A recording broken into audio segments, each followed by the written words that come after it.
Gracias, la verdad que es un placer estar acá compartiendo experiencias con ustedes. Y bueno, por supuesto, agradecer a la invitación a la Procuraduría General de Paraguay y a la LAP, a quienes prontamente esperamos también ser partes como miembros de la LAP. Em, bueno, justamente a ver, la disyuntiva que se presenta, que mencionaba Rebeca, que es justamente el tema del panel, tiene que ver con lo que se conoce como procedimientos paralelos, ¿no? Y todo el dilema que genera justamente la existencia de esos procedimientos paralelos. En general, o un poco el foco, puede ser a partir de lo que es la existencia de un procedimiento paralelo, un procedimiento, perdón, arbitral, lo llamaríamos contractual o comercial, en donde lo que vamos a estar discutiendo es el contrato o el derecho doméstico, el derecho regulatorio, digamos, doméstico, pero el análisis básicamente va a ser contractual o de un marco regulatorio bajo ese derecho doméstico entre un privado y en el caso de lo que vamos a estar debatiendo hoy, por supuesto, es el Estado, siendo la otra parte, y lo que conocemos es el arbitraje de inversión, en donde el arbitraje de inversión también es entre un privado y el Estado, donde obviamente el privado es un nacional extranjero, y en términos generales lo que se va a estar discutiendo ahí es la responsabilidad internacional del Estado, porque en la visión del inversor, el Estado habría violado obligaciones internacionales. Pero la discusión también de procedimientos paralelos puede ser un poquitito más amplia y también puede abarcar situaciones en donde uno de esos procedimientos no necesariamente es un arbitraje, sino que de repente también es un proceso judicial. Y entonces, aquí, supongo que, ahí está, perfecto. Aquí digamos, en esta primera filmina un poco algunas de las alternativas que podemos ver cuando estamos hablando de procedimientos paralelos. Por ejemplo, podemos pensar en ejemplos donde el procedimiento paralelo se genera porque tenemos a la empresa local, supongamos una concesionaria o la contratista, en donde reclama, en función de la cláusula de foro que tiene en ese contrato celebrado con el Estado. Esa cláusula de foro puede ser que tenga un mecanismo de solución de controversias arbitral o judicial, y entonces esa empresa eh, activa la cláusula de foro demandando al Estado. Paralelamente, supongamos que esta empresa local tiene un accionista o accionistas extranjeros, sus accionistas extranjeros reclaman por las mismas medidas, supongamos que pudieron haber generado la discusión en torno al contrato, por esas mismas medidas reclama, pero en el plano internacional invocando un tratado bilateral de inversión en donde el accionista extranjero demanda directamente al Estado, supongamos, ante un tribunal CIADI. También podría ser que la misma persona que celebra el contrato con el Estado active la cláusula arbitral y a su vez, si esa persona es ya un nacional extranjero, al mismo tiempo o en forma sucesiva, active también un mecanismo bajo un tratado bilateral. Otro supuesto donde podemos encontrar procedimientos paralelos es en realidad donde el Estado también puede ser el que active una cláusula de foro, supongamos por incumplimientos de la parte privada, sea esa cláusula de foro nuevamente un tribunal judicial o un tribunal arbitral, y frente a la demanda que tiene el Estado contra la parte privada en ese contrato, sea la parte privada o su accionista demanden también contra el Estado en otro procedimiento. Supongamos el accionista lo podría hacer en un arbitraje de inversión. También podríamos tener procedimientos paralelos porque tenemos distintos accionistas en una misma empresa local demandando contra el Estado por las mismas medidas. A eso también lo vamos a llamar procedimientos paralelos. La cosa se puede complicar aún más cuando, por ejemplo, tenemos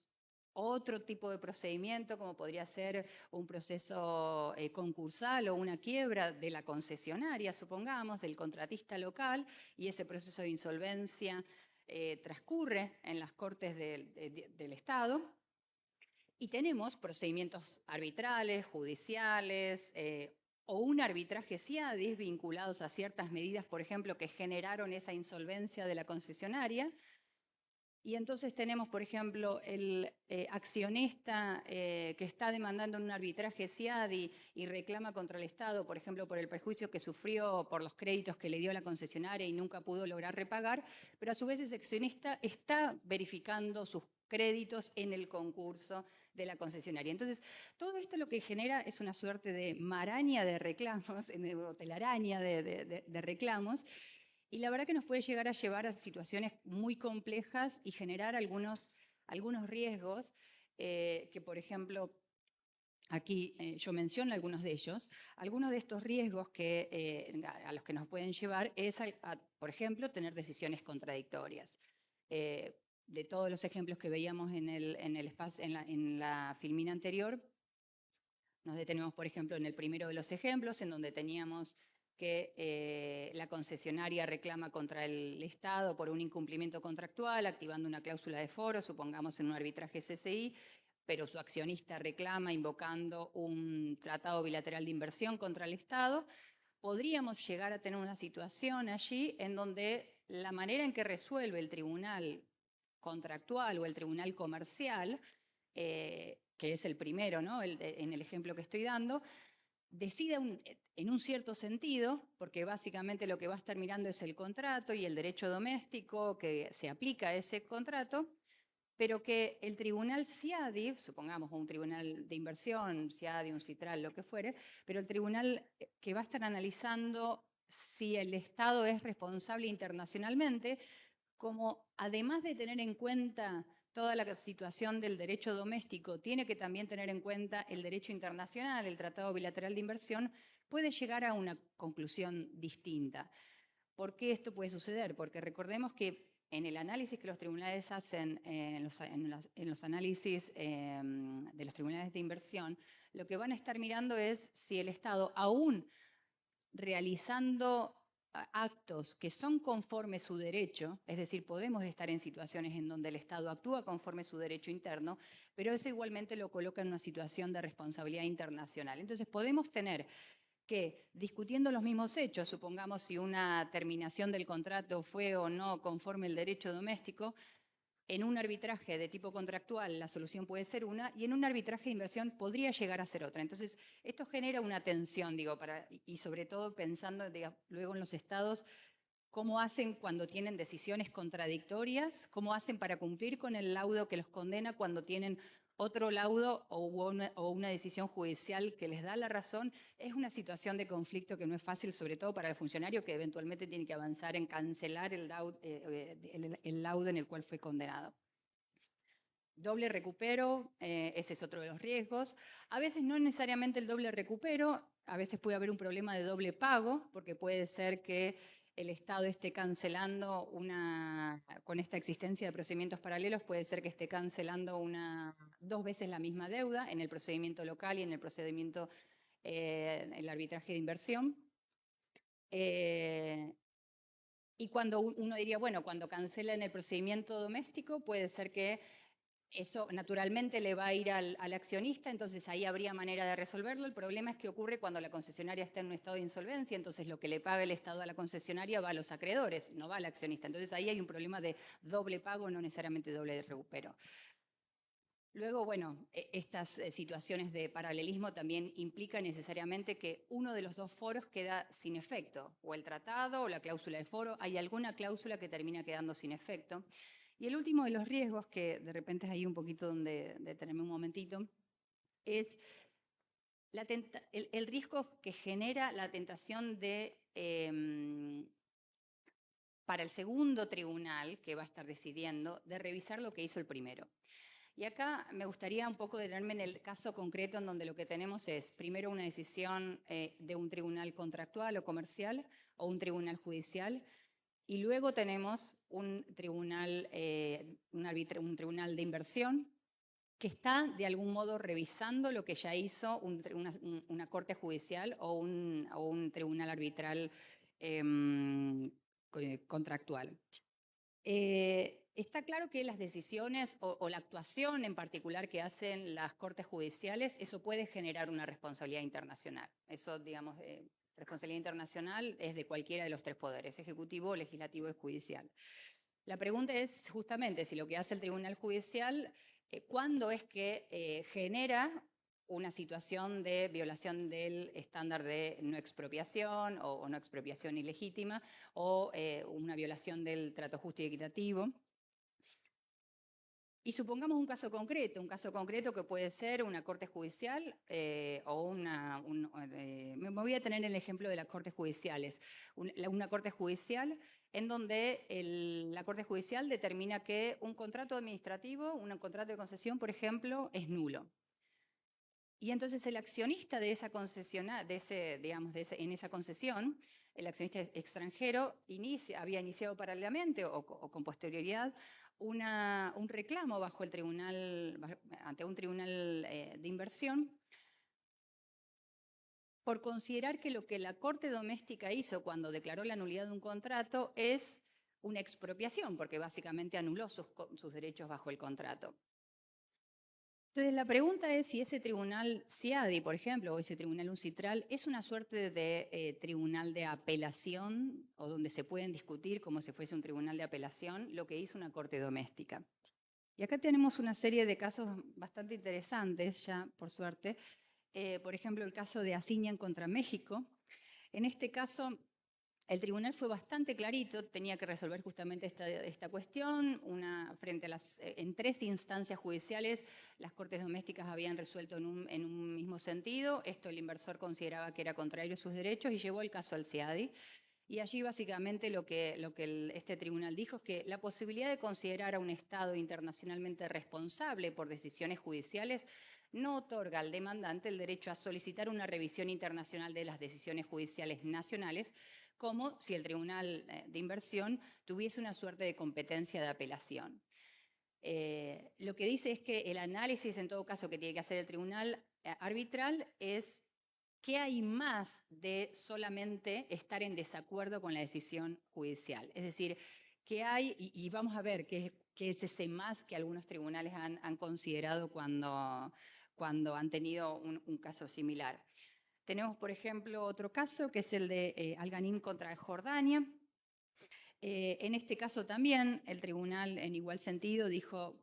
y acá yo ya me hice la traducción para hacerlo más rápido, no parece haber duda de que el tribunal debe tratar de aplicar el derecho interno como se aplicaría en ese país, lo cual ya da una suerte de yo tengo que mirar cómo las cortes domésticas aplican el derecho. El tribunal no estaría aplicando la ley municipal de un país si la aplicara de una manera distinta a cómo se aplica esa ley en ese país.